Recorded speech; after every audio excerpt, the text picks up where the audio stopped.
Le DAF Fresh Morning, c'est 104.5 tonnes de bonne humeur. Tous les matins sur Urban FM. La meilleure radio de la capitale. La meilleure radio de la capitale.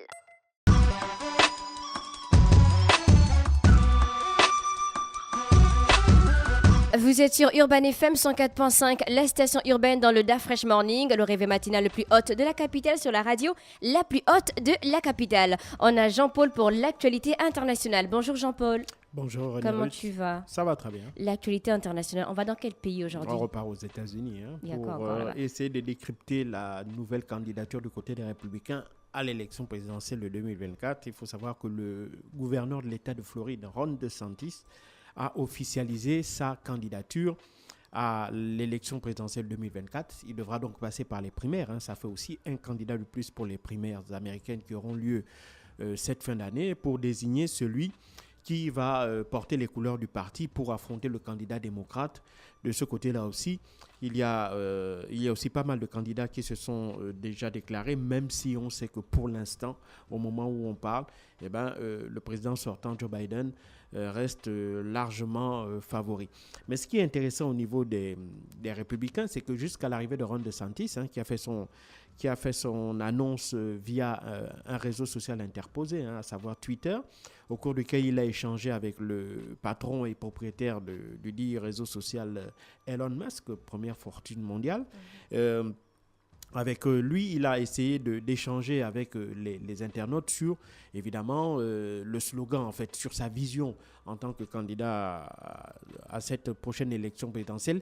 Il faut bien entendu comprendre qu'il n'y a pas une très, très grande différence d'un point de vue idéologique entre la position de Ron DeSantis et celle de Donald Trump, parce qu'il faut savoir que pendant longtemps, Ron DeSantis a été un très proche de Donald Trump. C'est même sous la présidence de Donald Trump que celui qui était jusqu'à l'époque un parfait inconnu, un simple député de l'État de Floride, et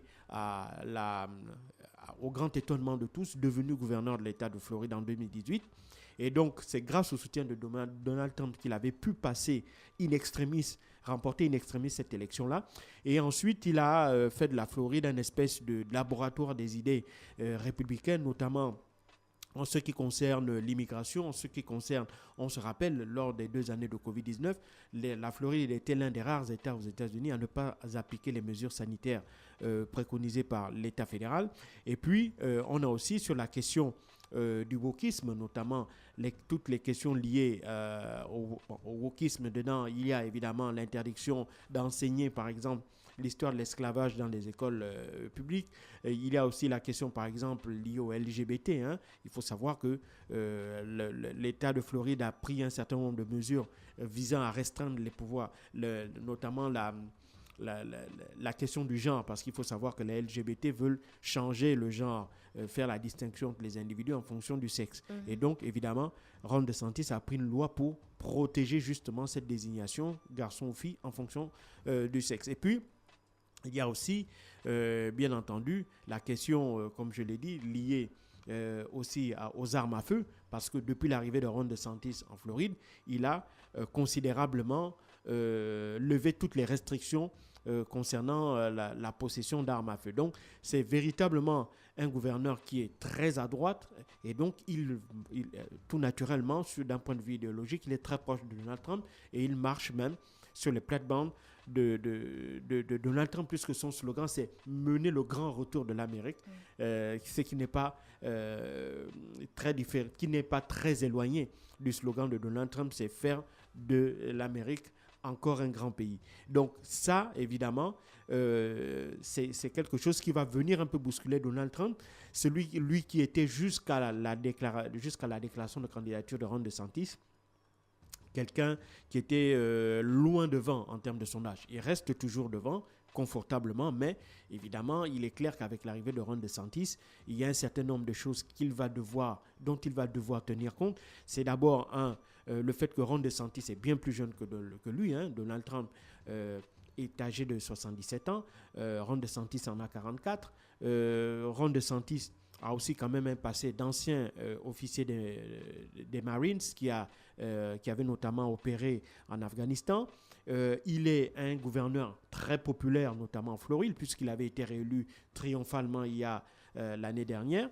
Et donc, Et en plus, bien entendu, Ron DeSantis idéologiquement, il n'y a pas une très très grande différence avec Donald Trump. Donc, ceux qui veulent voir prospérer les idées du Trumpisme, mais sans Donald Trump, évidemment, voient en Ron DeSantis la parfaite alternative pour pouvoir porter ces idées-là jusqu'à la Maison-Blanche. Et c'est la raison pour laquelle son équipe de campagne, lors de son annonce de candidature, a également annoncé dans la foulée que Ron DeSantis avait levé plus d'$1 million en moins d'une heure, ce qui portait sa cagnotte, son trésor de guerre à plus de $110 millions actuellement. Donc, ce qui fait qu'il dispose de ressources suffisantes pour pouvoir se lancer dans la bataille. Il a un certain nombre d'atouts qu'il peut faire jouer en sa faveur et qui pourraient aussi justement détourner les indécis, les électeurs américains, les électeurs républicains qui sont indécis sur le choix, sur le fait de porter ou non vers Donald Trump leur choix, parce qu'il ne faut pas aussi oublier, il y a un autre facteur qui dessert Donald Trump, c'est qu'il est cerné par les affaires judiciaires. Et donc, pour le moment, Donald Trump n'a que comme seule alternative pour pouvoir échapper à une éventuelle condamnation de justice qu'à sa réélection en tant que président des États-Unis. Et donc, les Américains, les républicains qui estiment que Donald Trump déjà a passé son temps, deuxièmement, qui estiment que Donald Trump ne représente pas l'avenir, et par conséquent qu'il cherche une alternative qui soit à la fois crédible et qui soit aussi une véritable chance, qui présente une réelle opportunité pour les républicains de revenir à la Maison-Blanche pour battre Joe Biden, pour jouer justement sur le facteur âge, eh ben, ils vont très certainement se tourner vers Ron DeSantis. Mais évidemment, cette déclaration de candidature a eu quand même quelques soucis, des soucis techniques, notamment lors de son échange avec Elon Musk, parce que évidemment l'échange se faisait en direct. Les soucis techniques ont fait que malheureusement on a eu des moments où soit le micro de Ron DeSantis ne passait pas, soit évidemment l'image ne passait pas. Donc bref, ce sont ces petits couacs-là qui ont un peu terni la sonalité de cet événement, au point où même un porte-parole de Donald Trump s'est moqué, non seulement Donald Trump, mais aussi Joe Biden se sont moqués justement de cette entrée en lice de Ron DeSantis. Mais évidemment, ça n'enlève rien au fait qu'il y a une réalité qui est là, c'est qu'il y a désormais un autre candidat pour cette élection présidentielle. Alors, il faut savoir que donc Ron DeSantis, lors des sondages ont montré que bon, il a une confortable, il occupe une confortable deuxième place, c'est-à-dire avec plus de 20% des intentions de vote de la part des électeurs républicains, mais c'est encore très très loin derrière Donald Trump qui lui campe à plus de 53%. Donc il y a plus de 30% d'écart, il y a plus de 30 points d'écart entre Ron DeSantis et Donald Trump. Mais ce qui est intéressant à savoir, c'est que l'élection aura lieu dans un an. Et donc, dans un an, évidemment, Ron DeSantis a la capacité de pouvoir faire ce retard, à condition, bien entendu, de ne pas commettre d'erreurs durant cette période-là. Il vient aussi, malheureusement, repousser un peu plus vers les calendes grecs, repousser un peu plus vers l'arrière les autres candidats républicains déclarés pour la primaire, à savoir Nikki Haley, qui était l'ex-ambassadrice américaine sous Donald Trump à l'ONU. On ne parle même pas du sénateur de Caroline du Sud et seul candidat afro-américain Tim Scott pour cette primaire républicaine à l'élection présidentielle.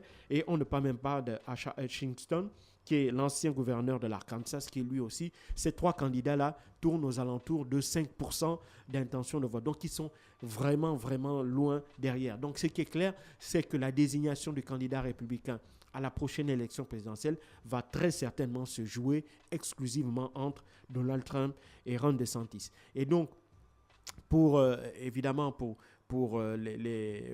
ceux qui observent l'élection aux États-Unis comme moi, ça va être quelque chose d'assez intéressant, même si pour le moment, Donald Trump n'affiche pas une forme d'inquiétude par rapport à la désignation de ce vote de Ron DeSantis. Il notamment joue sur le fait qu'il estime que Ron DeSantis n'a pas suffisamment de personnalité et donc ça va évidemment le nuire. Mais il ne faut pas aussi oublier que ce n'est pas parce qu'on peut commencer très mal une campagne présidentielle et finir par la remporter. Il ne faut pas l'oublier, il y a 3 ans, Joe Biden du côté des démocrates avait très très mal démarré sa campagne.